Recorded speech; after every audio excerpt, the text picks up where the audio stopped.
Salam damai sejahtera Kristus. Senang sekali kita boleh berjumpa dengan media ini lewat video ataupun rekaman menyangkut renungan kebenaran firman Allah yang mau kita hayati bersama dengan seisi anggota rumah tangga kita.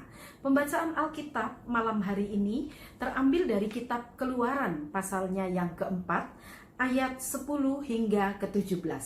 Kita dapat baca mulai dari Keluaran 4 ayat 1 sampai 17 sehingga kita memahami bagaimana kronologis terjadinya kisah Tuhan panggil Musa, meneguhkan hati Musa untuk boleh menjalankan panggilannya, bawa keluar umat Tuhan, keluar dari perbudakan di Mesir, dari penderitaan kerja paksa di Mesir, untuk boleh mengalami kemerdekaan dan kemenangan di dalam Tuhan Allah pemelihara kehidupan umat.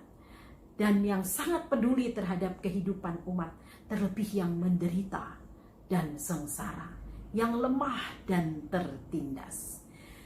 Membaca keseluruhan nats ini membuat pertama kali saya ajak untuk kita melihat Allah kita itu panjang sabar sekali. Luar biasa dia menangani tiap-tiap pribadi yang dia panggil. Dia tahu bahwa kita ini adalah bagian dari ciptaannya, punya kelemahan, keterbatasan, dan kekurangan secara manusiawi atau alamiah. Tapi dialah yang mau pilih kita, sehingga panggilan dilihat sebagai anugerah dari Tuhan, pemberian atau panggilan dari Allah. Musa ragu-ragu, memang berat tugasnya, berhadapan dengan pemerintahan Firaun. Dan bagaimana bawa keluar sekitar 2000 lebih mungkin umat Tuhan untuk keluar dari Mesir. Ini bukan merupakan satu pekerjaan yang mudah. Bagaimana tantangannya? Apakah begitu saja Firaun melepaskan umat Tuhan itu untuk bersama dengan Musa dan Harun menuju seperti harapan Allah? Kita ingat di ayat sebelumnya, siapa Tuhanmu itu? Aku tidak kenal. Itu yang dikatakan Firaun. Tapi Tuhan itu begitu. Dia meneguhkan hati Musa, membesarkan hatinya untuk lihat panggilan ini. Bahwa Tuhan sendiri concern dan begitu peduli terhadap umat yang menderita. Semua keajaiban-keajaiban, baik tongkat dilemparkan Musa dan menjadi ular, pegang lagi ujung ekornya dan kembali menjadi tongkat. Allah katakan dan Allah nyatakan tentang kuasanya yang besar itu. Tapi Musa masih mengatakan, aku tidak pandai bicara, aku lemah dan lamban lidahku. Tuhan mengatakan, ada Harun, dia yang akan tolong kamu. Musa dan Harun adalah kakak adik. Dan di persekutuan seperti ini, Allah tolong kita untuk kerjasama, meningkatkan persekutuan satu sama lain. Yang kita tahu kelemahan kita masing-masing kita punya. Harun tahu siapa Musa dan Musa tahu siapa Harun.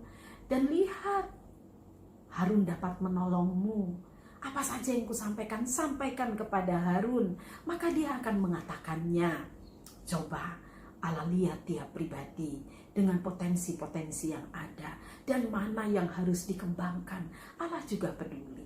Tapi percaya kepada Allah, itu bekal untuk maju dan melayani Tuhan.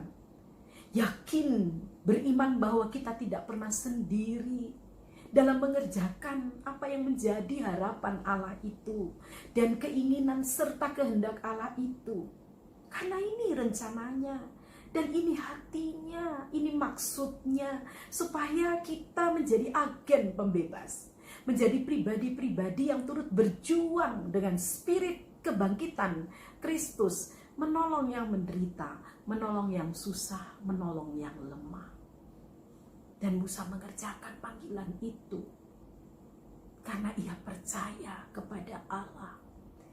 Ini dasar dan kunci utama kehidupan beriman. Bagaimana kita mau percaya kepada Allah dengan seantero kehidupan kita. Di masa kini dalam pandemi COVID-19, kita juga tidak tahu ke depan itu apa. Secara sosiologi, apa yang akan Indonesia alami? Kita mencoba-coba untuk mengerti, tapi kita sudah tahu beberapa toko, ruko tutup, dan penghasilan mereka semakin kecil.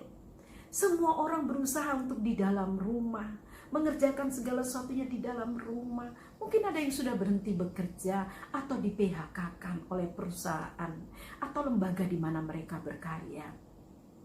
Kita tahu apa kehidupan ke depan.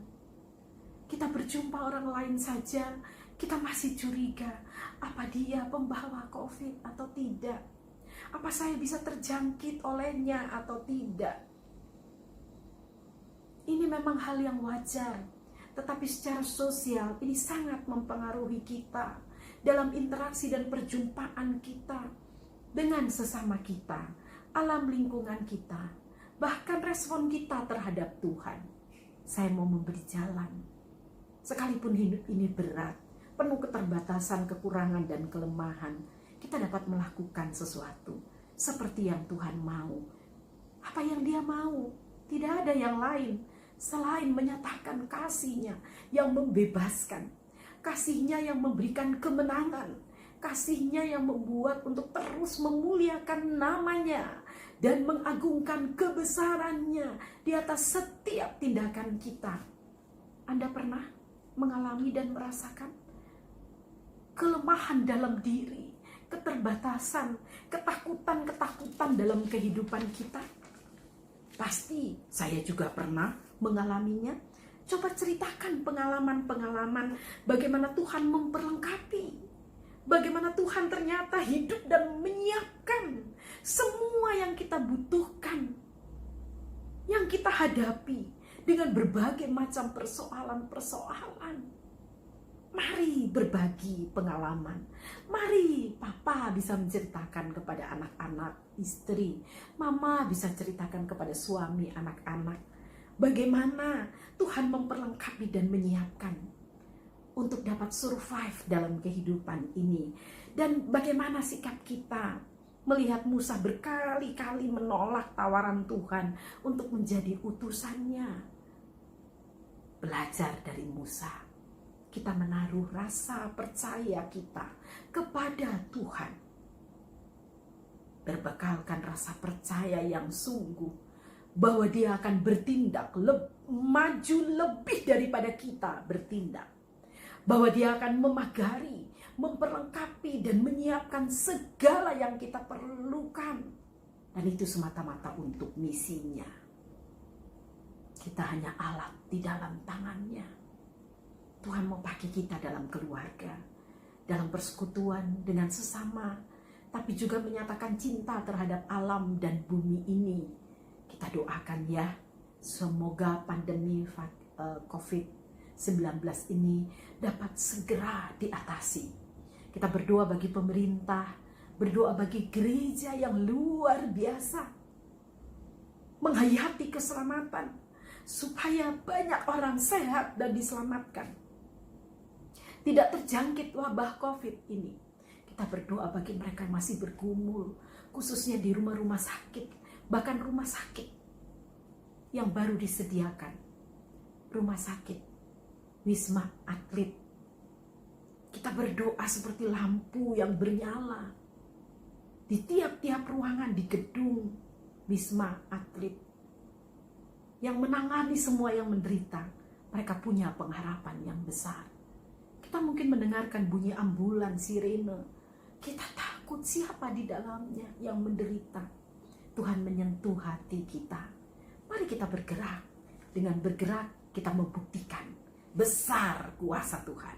Selamat Paskah, hidup dalam spirit kebangkitan Kristus yang membebaskan yang lemah, yang mengalami penghinaan dan ketertindasan, dan yang penuh kelemahan dan kekurangan. Lakukan sesuatu, apa yang ada padamu, bukan yang tidak ada. Tuhan dimuliakan. Amin.